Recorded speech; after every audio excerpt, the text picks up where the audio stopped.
Neat పరీక్ష paper లీకేజీకు బాధ్యత వహిస్తూ కేంద్ర విద్యాశాఖ మంత్రి రాజీనామా చేయాలని ఏఐఎస్ఎఫ్ రాష్ట్ర అధ్యక్షుడు డాన్సన్ బాబు డిమాండ్ చేశారు. విశాఖ జీవీఎంసీ గాంధీ విగ్రహం వద్ద ఆయన మాట్లాడుతూ దీనిపై దేశవ్యాప్తంగా పెద్ద ఎత్తున నిరసన చేపట్టిన నేపథ్యంలో లీకేజీ కారణమైన 3 అరెస్టు చేసినట్లు తెలిపారు. నా పేరు వి జాన్సన్ బాబు, ఏఐఎస్ఎఫ్ రాష్ట్ర అధ్యక్షుడు.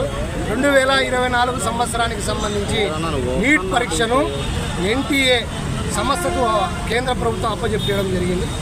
ఈ సంస్థ ద్వారా మరి నీట్ పరీక్షకు ముందు ఒక రోజు ముందు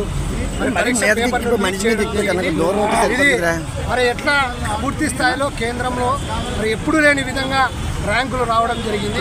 67 మందికి మరి ఫస్ట్ ర్యాంకులు రావడం జరిగింది. 720 మార్కులకు 720 మార్కులు కూడా రావడం జరిగింది. మరి నీట్ చరిత్రలోనే ఇటువంటి రిజల్ట్ ఎప్పుడు రాలేదని విద్యార్థులంతా భావించారు.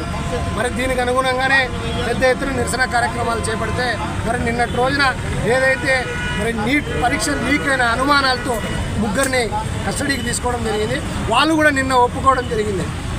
మేము లీక్ చేశాము, 30 లక్షల రూపాయలు ఒక్కొక్కరితో వసూలు చేశామని చెప్పేసి తెలియజేయడం జరిగింది. వారిని కఠినంగా శిక్షించాలి.